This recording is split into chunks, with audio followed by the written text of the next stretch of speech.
하나님의 말씀을 같이 보겠습니다. 여호수아 14장 6절에서 15절까지의 말씀입니다. 구약 성경 여호수아 14장 6절에서 15절까지 말씀. 여호수아 14장 6절에서 15절 같이 읽겠습니다.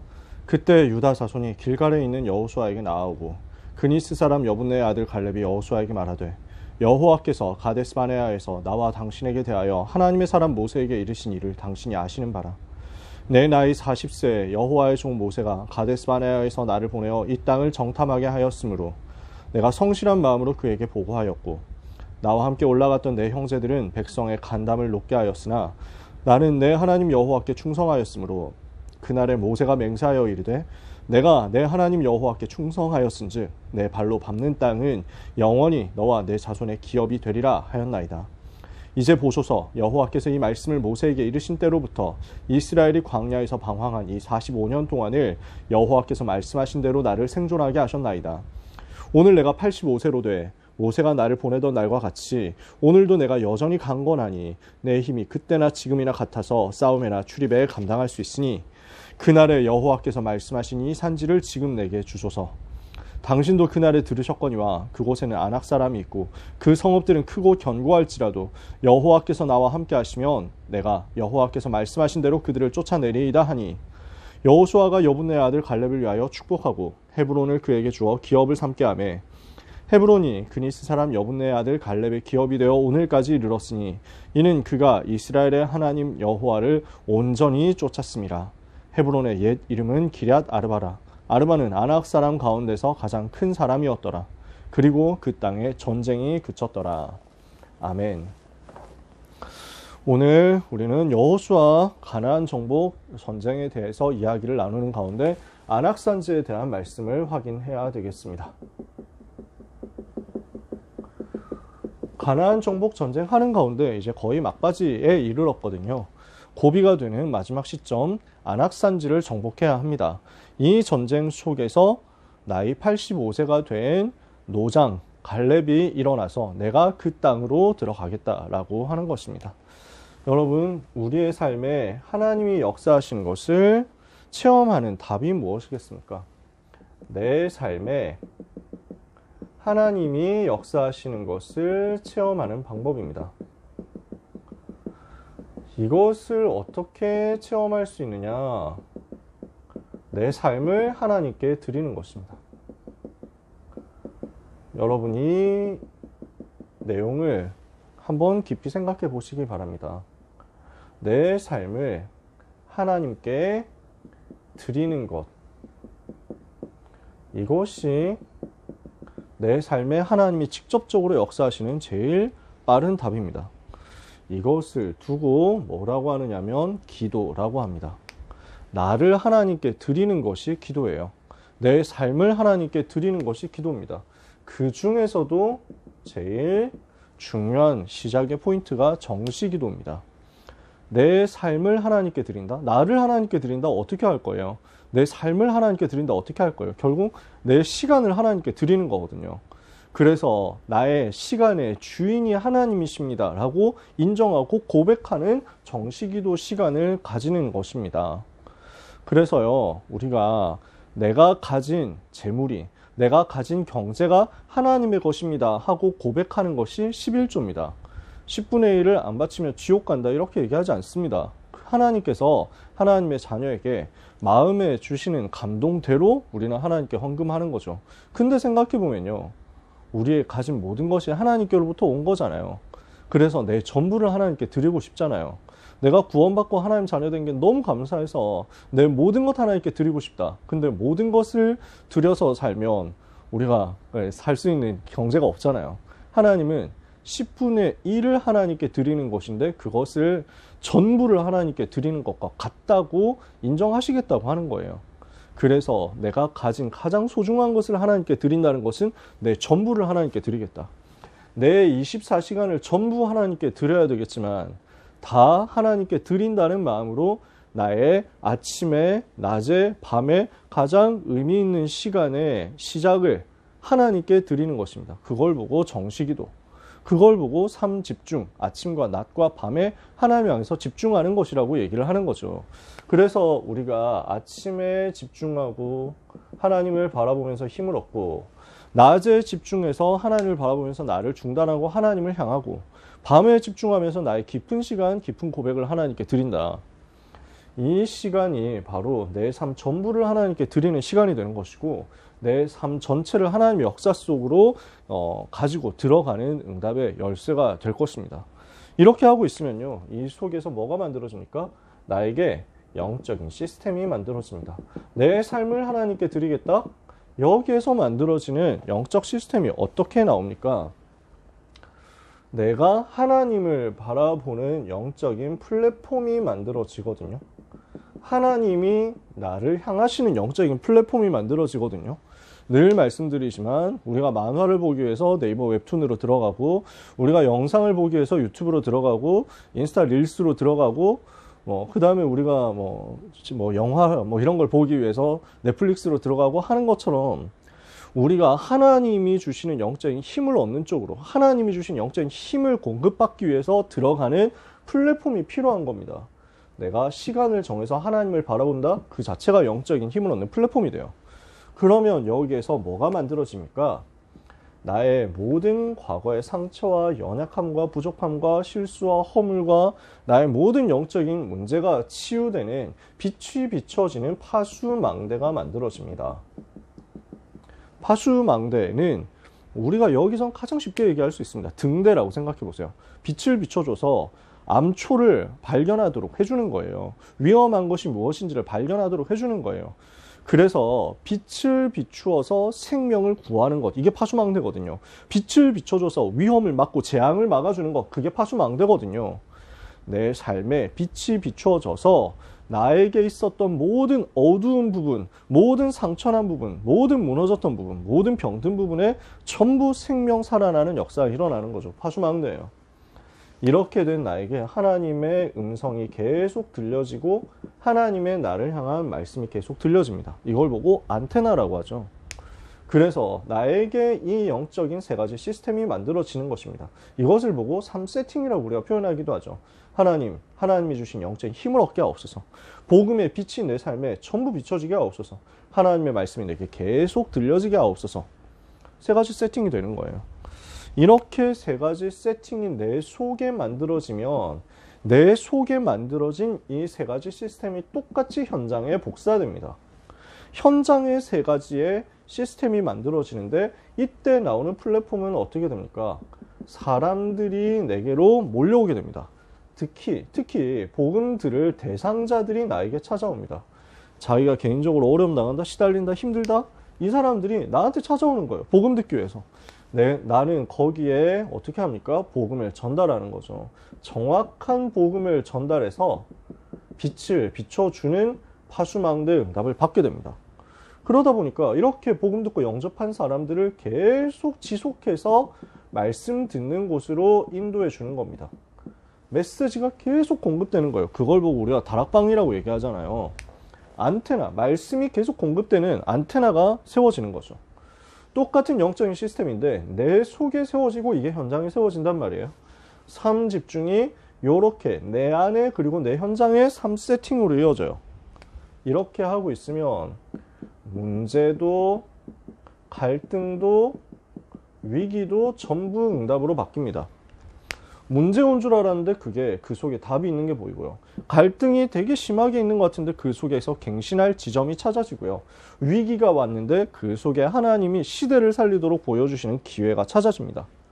그래서 이 힘이 있으면 3집중, 3세팅, 3응답이라고 우리가 많이 요약해서 부르는 이 힘이 있으면 이 힘을 가지고 장애물을 넘어섭니다. 이 힘을 가지고 모든 벽과 한계를 뛰어넘습니다. 그리고 이 힘을 가지고 그 모든 것을 뛰어넘어서 237 5천 종족까지 가게 되는 것입니다. 자, 안악산지라는 현장은 어떤 현장입니까? 그 배경을 우리가 찾아봐야 되겠죠. 이 지역이요, 제가 지도를 그릴 시간이 없는데 굉장히 험준한 산지 지형입니다. 그러니까 전쟁하고 싸우고 하기가 굉장히 힘들겠죠. 정복하고 공격하고 하는 게 굉장히 힘든 거예요. 여기에 아낙 사람들이 살고 있었는데 이 아낙 사람들은 당대의 거인이었습니다. 아무리 싸움 잘해도 피지컬의 중요성은 그 사람의 스킬을 압도한다 이렇게 얘기할 수 있거든요. 제가 격투기를 잘 모르지만 정말 싸움 잘하는 사람이라도 가벼운 사람은 무거운 사람을 이기기가 굉장히 어렵습니다. 그러니까 떡대에서 일단 뭐 이제 무너지고 들어가는 거거든요. 거인들하고 싸운다. 굉장히 힘센 사람하고 싸운다. 쉽지 않습니다. 거기다가 그 성읍들은 요새화가 되어가지고 크고 견고하게 되어 있었습니다. 지금 여기를 공격해서 들어가야 됩니다. 자, 그런데 이 부분들은 전부 어떤 것입니까? 눈에 보이는 것들이란 말이에요. 지금 이 특징이 사람들은 착각하는데 눈에 보이는 것을 기준으로 너무 많이 생각을 한단 말이죠. 거기에 잡혀버린단 말이죠. 우리가 당연히 눈에 보이는 현실적인 것을 제대로 봐야 되고 사실적으로 봐야 되지만 그것이 다가 아니라는 것을 반드시 알고 있어야 됩니다. 가나안 정복은 뭘 하는 거죠? 지난주에 그 얘기했잖아요. 복음을 회복하고 전도를 회복하는 것이다. 그래서 가나안 정복의 전쟁은 영적인 전쟁이고 세계 복음화를 위한 영적인 싸움이다. 그러면 가나안 땅 정복하는 건 하나님의 계획이죠. 근데 안악산지 정복해야 된다? 어렵습니다. 이런 현상입니다. 이런 현실입니다. 하지만 눈에 보이는 것입니다. 눈에 안 보이는 것을 본 사람이 나왔습니다. 그 사람이 갈렙이었어요. 이 갈렙이라는 사람이 어떻게 헌신하고 어떤 신앙 고백을 했습니까? 갈렙이 응답받아가지고 하나님께 드렸던 헌신과 갈렙이 받았던 하나님이 주신 응답이 무엇이었습니까? 지금 이 가나안 땅을 정복하기 위해서 45년 전에 12지파에서 한 명씩 대표를 뽑아서 가나안 땅을 정탐하도록 보냈었습니다. 40일 동안 정탐을 했습니다. 그리고 그 결과를 이스라엘 앞에서 보고했습니다. 12명의 정탐꾼들이 보고하는데 10명의 정탐꾼들은 그 땅이 좋은 땅이지만 이렇게 되어 있으니까 우리가 싸울 수 없다. 우리가 싸운다고 했을 때 너무 위험하다. 아니, 사실은 가능성이 없다. 눈에 보이는 것을 잘 설명했습니다. 그러나 그것 때문에 온 백성이 간담이 녹았습니다. 모든 백성들이 다 불신앙에 빠졌습니다. 두려움에 빠져버린 거예요. 그때 믿음의 고백을 한 사람이 나왔습니다. 우리가 잘 알고 있는 대로 그 두 사람이 여호수아와 갈렙이었어요. 아니다. 우리는 그 땅이 하나님이 예비한 땅이라는 사실을, 우리를 위해서 준비하신 땅이라는 사실을 반드시 알아야 된다. 그 땅은 하나님께서 우리에게 이미 주신 약속의 땅, 복음 회복하고 세계 살릴 언약의 땅이다. 우리가 가면 반드시 승리하게 되어 있다. 왜냐?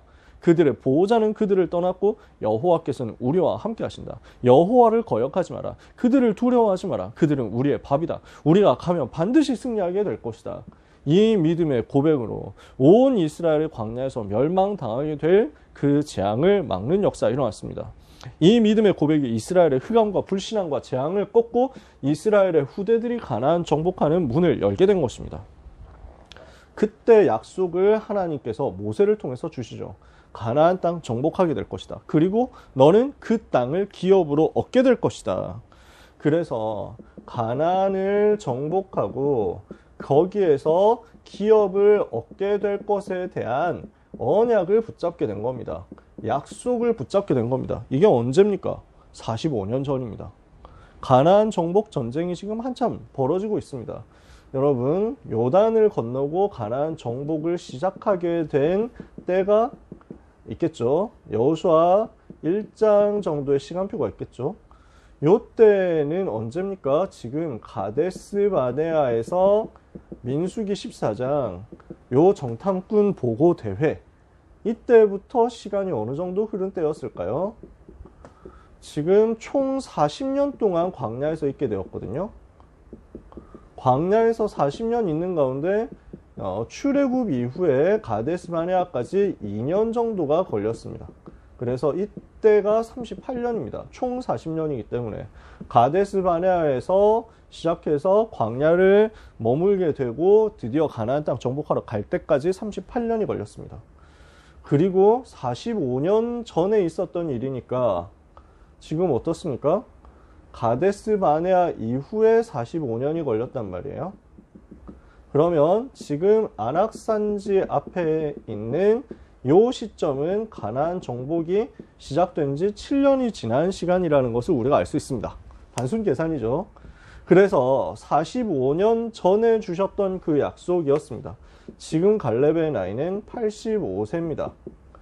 요때 가데스 바네아에서 갈렙은 40살이었습니다. 40세의 약속을 붙잡았습니다. 40세의 언약을 붙잡았어요. 근데 지금 45년이 지나고 85세가 되었습니다. 가나안 정복 시작되었는데 7년이 지났는데도 아직까지 약속은 성취되지 않고 있었지만 갈렙은 알고 있었어요. 성취가 아직 시간표가 오지 않았으나 그러나 반드시 성취되게 되어 있다. 하나님의 약속은 없어지지 않는다. 하나님의 약속은 영원하다. 그 약속을 하나님은 절대로 어기시지 않는다. 알고 있었어요. 그래서 무엇을 한 겁니까? 언약을 45년 동안 붙잡고 변하지 않았다는 거예요. 언약 붙잡았는데 성취가 빨리 안 온다? 우리는 바로 낙심하겠죠. 약속 붙잡고 기도했는데 왜 응답이 안 옵니까? 우리는 그렇게 생각한다니까요. 갈렙은 절대로 속지 않았습니다. 45년 동안 성취가 안 됐다? 상관없어요. 하나님은 하실 것이기 때문에. 이것을 갈렙이 믿고 있었기 때문에. 자, 지금 갈렙은 나이가 85세가 되었습니다. 지금 갈렙 고백하잖아요. 내가 지금 나이가 85세입니다. 나이가 많지만 그러나 여전히 싸움이나 출입이나 감당할 수 있습니다. 여전히 내가 나이가 많다고 하더라도 약속은 변하지 않았고 이 약속 붙잡은 나는 여전히 복음 위해서 문제 앞에서 위기 앞에서 헌신할 수 있습니다. 그 결단을 하나님 앞에 하는 것입니다. 그 고백을 하는 것입니다. 문제 앞에서 위기 앞에서 장애물 앞에서 사람들은 피하는데 갈렙은 약속을 붙잡고 의연하게 일어났습니다. 나는 그 땅으로 가겠습니다. 거기에서 뭐라고 고백합니까? 비록 그 산지가 험준한 산악에 그 땅이 험준한 산지 지형이고 그 사람들은 강건한 거인이고 그 성읍이 크고 견고하다고 하더라도 하나님께서 여호와께서 나와 함께 계시기만 한다면 나는 반드시 그들을 쫓아내게 될 것입니다. 큰 문제가 보이는 것이 아니라 그 문제보다 위대하신 하나님을 봤어요. 문제가 눈에 보이는 것이 먼저 들어오지 않고 갈렙에게는 문제보다 위대한 하나님의 약속이 먼저 들어온 거예요. 오늘 우리는 이거 붙잡아야 됩니다. 하나님의 약속은 반드시 성취되게 되어 있다. 하나님이 나와 함께 하시는 그것은 어떤 문제보다도 위대하고 크다. 그렇다면 나는 이 복음을 위해서 언약 잡고 헌신할 것이다. 이러니까 어떤 응답이 오죠? 그 이후에 온 응답은 무엇이었습니까? 그 믿음의 고백대로 안악산지를 정복하는 응답을 받았습니다. 그리고 그 땅에 전쟁이 그치는 응답을 받았습니다. 하나님께서 안악산지라는 현장을 갈렙과 갈렙의 후손들에게 주셨고요. 유다 지파의 땅이 되도록 하셨습니다. 그리고 갈렙에게 사위가 있었는데 이 온니엘이라는 사람이 무엇을 나중에 하게 됩니까? 이스라엘의 첫 번째 사사가 됩니다. 그래서 사사기 시대에 일어난 제일 첫 번째 사사는 갈렙의 사위였습니다. 무슨 일을 했습니까? 그 당시에 이스라엘의 메소포타미아 왕이었던 구산 리사다임이 공격을 해 들어와서 이스라엘 굉장히 어렵게 만들었는데 온니엘이 일어나서 싸우고 그들을 쫓아내고 승리한 것입니다. 구산 리사다임의 압제에서 건져낸 첫 번째 사사가 되었습니다. 무슨 말입니까? 후대에까지 계속 역사가 일어났다는 거예요. 우리가 오늘 언약 잡으면 당대와 후대에 계속 증거 오게 되어 있습니다. 영원한 응답이 오게 되어 있습니다. 오늘 우리가 믿음의 헌신을 하고 믿음의 결단을 한다. 믿음의 결단과 헌신은 두고두고 응답으로 두고두고 열매로 일어나게 되어 있음을 믿으시기를 바랍니다. 오늘의 헌신, 오늘의 고백 하나님께서는 반드시 받으십니다. 반드시 들으십니다. 반드시 거기에 역사하십니다. 자, 우리는 무엇을 붙잡아야 되겠습니까? 가나안 정복은요, 앞에서도 얘기했지만 하나님의 절대적인 계획입니다. 반드시 이루어질 하나님의 약속이란 말이야. 그런데 그 길에는 과정이 존재합니다. 무슨 말입니까? 가나안 정복이 뚝딱 바로 이루어지는 게 아니라는 말이에요. 과정이 반드시 있고 그 과정에는 여러 가지 험난한 장애물들이 있기 마련입니다. 그래서 렘넌트는 흔들리거나 속으면 안 됩니다. 왜 이렇게 문제가 있지? 당연한 겁니다. 그 문제 지나가면 이제 문제 다시 없을까요? 또 있습니다. 또 옵니다. 그것은 계속 오게 되어 있습니다. 늘 장애물이 있게 되어 있어요. 그래서 가나안 정복하러 들어가는데 요단이라는 장애물이 있었죠. 여리고라는 장애물이 있었죠. 그 뒤에 우리가 다 다루지 않았지만 아이성이라는 장애물도 있었습니다. 그 이후에 연합군, 5개 나라 연합군이 남방에서 공격해 들어왔고요. 북부에서도 연합군이 일어나서 또 이스라엘을 공격해 들어옵니다. 여기서 굉장히 어려웠습니다. 사실은 우리가 다 다루지 않았지만요. 그리고 안악산지도 있습니다. 계속 장애물들이 있는 거예요. 이후에도 남은 적들이 있었거든요. 여러분, 그 상황 속에서 우리가 무엇을 봐야 됩니까? 과정과 문제는 눈에 보이는 것을 바라보는 대신에 하나님을 바라보고 하나님의 계획을 바라보아야 하는 것입니다. 무엇을 보아야 하는가? 무엇을 더 크게 보아야 하는가? 오늘 우리는 눈에 보이는 것을 먼저 보는 것이 아니라 눈에 보이는 현실, 눈에 보이는 문제, 눈에 보이는 많은 고난과 유혹, 많은 사탄이 주는 세상의 말들을 먼저 보는 것이 아니라 하나님을 바라보고 그 하나님이 나와 함께 하심을 바라보고 그 하나님께서 주신 약속을 나에게 주시는 분명한 언약으로 붙잡고 그 약속을 바라보는 영적인 눈을 떠야 되겠습니다. 무엇을 봐야 되겠냐? 문제 앞에서 영적인 눈을 뜨는 응답 여러분 다 받게 되시기를 바랍니다. 그렇게 하나님을 바라본다? 하나님은 여러분에게 위에서부터 주시는 힘을 주실 것이요. 이 힘을 가지고 위기 때 헌신할 수 있다면 영원한 응답은 반드시 오게 되어 있습니다. 여러분 위기를 보고 도망하는 거 쉬운 선택이겠죠. 위기를 보고 또 많은 사람들은 냉소합니다. 비웃습니다. 그렇게 될 줄 알았다면서. 근데 지도자는 어떤 사람이냐? 위기 때 일어나서 살리는 사람입니다. 우리는 무엇을 할 것입니까? 도망하는 쪽을 선택할 겁니까? 아니면 비웃는 평론가 입장을 취할 겁니까? 아니면 살리는 싸움을 하는 지도자가 될 겁니까? 하나님은 이 시대 갈렙 같은 제자를 찾고 계십니다. 오늘 언약을 붙잡는 갈렙 같은 사람, 나에게 주어진 그 모든 시간표와 상황 속에서 나보다 크시고 문제보다 크시고 상황보다 크시고 위기보다 크신 여호와 하나님을 바라보고 그 여호와 하나님께서 나와 함께 하심을 바라보고 하나님의 약속을 붙잡고 변하지 않는 응답을 받게 되시기를 축복합니다. 저는 이 약속을 삼수할 때 붙잡았습니다. 재수했는데 굉장히 성적이 잘 나왔는데 또 대학을 못 가게 됐단 말이에요. 원했던 대학을. 굉장히 기분이 나쁘더라고요. 속상하고 화가 나고 그때 제게 이 말씀이 주어졌어요. 아, 갈렙은 45년을 기다렸구나. 하나님이 예비하신 정복하고 살려야 될 현장으로 향하기 위해서 내게 하나님이 약속을 주셨는데 그 약속이 비록 이번에 또 성취되지 않은 것처럼 보일지라도 나는 상관없다. 45년을 기다렸던 갈렙의 믿음의 근성을 내게 주옵소서. 한국 400세계 2만 대학 살리러 도전하는 영적인 도전, 하나님 주시는 힘으로 다시 시작하게 하옵소서. 저는 그렇게 기도했고 하나님은 저에게 응답하셨습니다. 가장 정확한 현장으로 저를 인도하셨죠. 오늘 모든 렘넌트와 전도자들 안악산지 앞에서 당황하지 않고 약속 붙잡고 함께 하시는 여호와 하나님 바라보며 위기 때 헌신하다가 시대를 살리는 갈렙 응답 누리게 되시기를 예수 그리스도 이름으로 축복합니다. 기도하겠습니다. 하나님 감사합니다. 갈렙의 믿음을 우리에게 주옵소서. 갈렙이 붙잡았던 언약 우리에게 똑같이 주신 것을 감사합니다. 갈렙이 보았던 것처럼 영적인 눈을 열고 우리와 함께 하시는 하나님을 신뢰하고 정복해야 될 현장 앞에서 두려워하지 않고 영적인 싸움 도전하고 승리하게 하옵소서. 위기 속에서 일어나서 가장 어려울 때 일어나서 복음을 위하여 믿음의 고백을 하고 결단하고 헌신하는 그 응답의 역사가 우리에게 있게 하사 그 믿음의 헌신이 영원한 응답의 열매로 맺혀지는 것을 반드시 확인하도록 은혜 받게 하여 주옵소서. 예수 그리스도 이름으로 기도합니다. 아멘.